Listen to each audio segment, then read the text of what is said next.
किस्मत या भाग्य वैसे तो हमेशा इंसान के कर्म से ही तय होती है, लेकिन इंसान अपनी गलतियों को किस्मत पर थोपकर वह उसे सौभाग्य या दुर्भाग्य का नाम दे देता है। लेकिन अगर आपके भी जीवन में कभी बुरा समय आए या कभी आपको दुर्भाग्य का बोध हो, तो वैसे में आपको क्या करना चाहिए?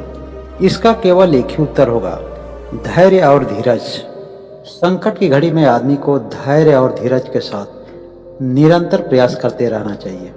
अक्सर हमारे प्रयासों की विफलता हमें सफलता के पथ से भटका देती है।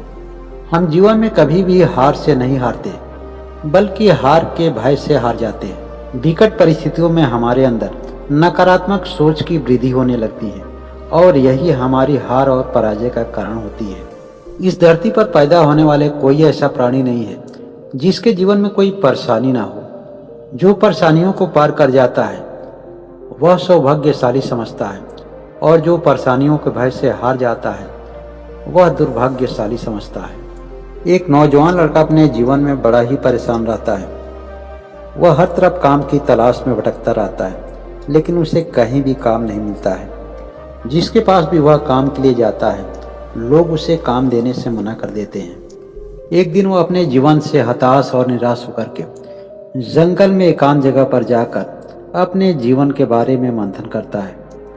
वह मन ही मन ईश्वर को याद करता है और मन में कहता है कि हे भगवान, मैं अपने जीवन से हार चुका हूँ। मैं अपने जीवन के बोझ से दबने लगा हूँ।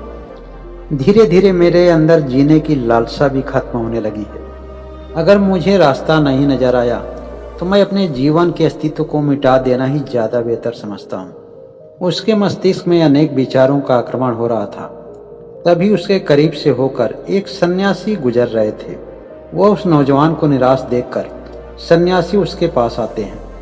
लगता है तुम अपने जीवन में बहुत ही परेशान हो, सन्यासी उस नौजवान को देखकर कहते हैं। तब वह नौजवान अपने जीवन की सभी परेशानियों को एक एक करके उस सन्यासी को बताता है और कहता है कि हे गुरुवर, क्या मुझे अपने जीवन में हताश और निराश होने के लिए मेरे पास पर्याप्त कारण नहीं है?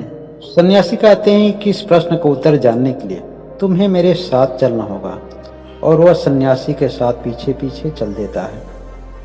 आश्रम के अगल बगल चारों तरफ हरी हरी घासें लगी हैं और बांसों का घनघोर जंगल लगा हुआ है।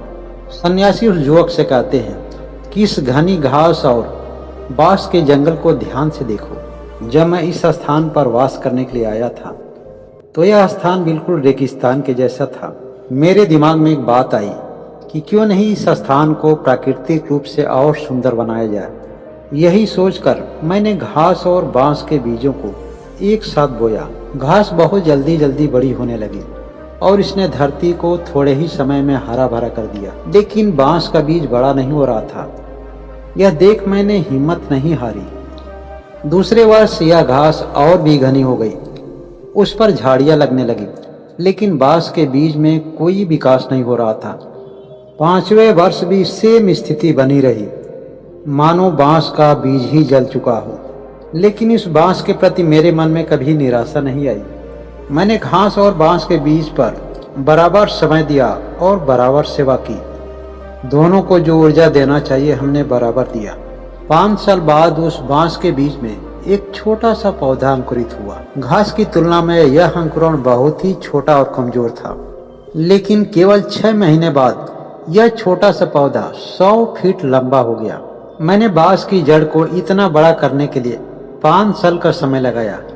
इन 5 सालों में उसकी जड़ इतनी मजबूत हो गई थी कि 100 फीट से ऊंचे बांस को संभाल सके।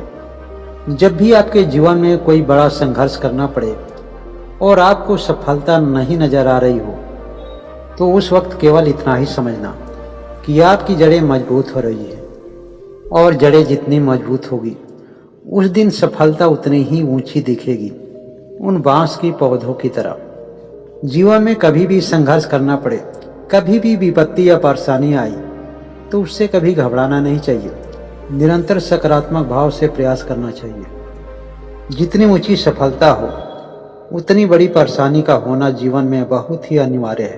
परेशानी एक तप के समान है जिससे आदमी के जीवन में शुभता और सत्य का आगमन होता है। बिना तप की मिली हुई सफलता आदमी को वो खुशी नहीं दे पाती है और ना ही वो शुद्धता प्रदान कर पाती है, और यह अधिकतर क्षणिक और अस्थायी होती है।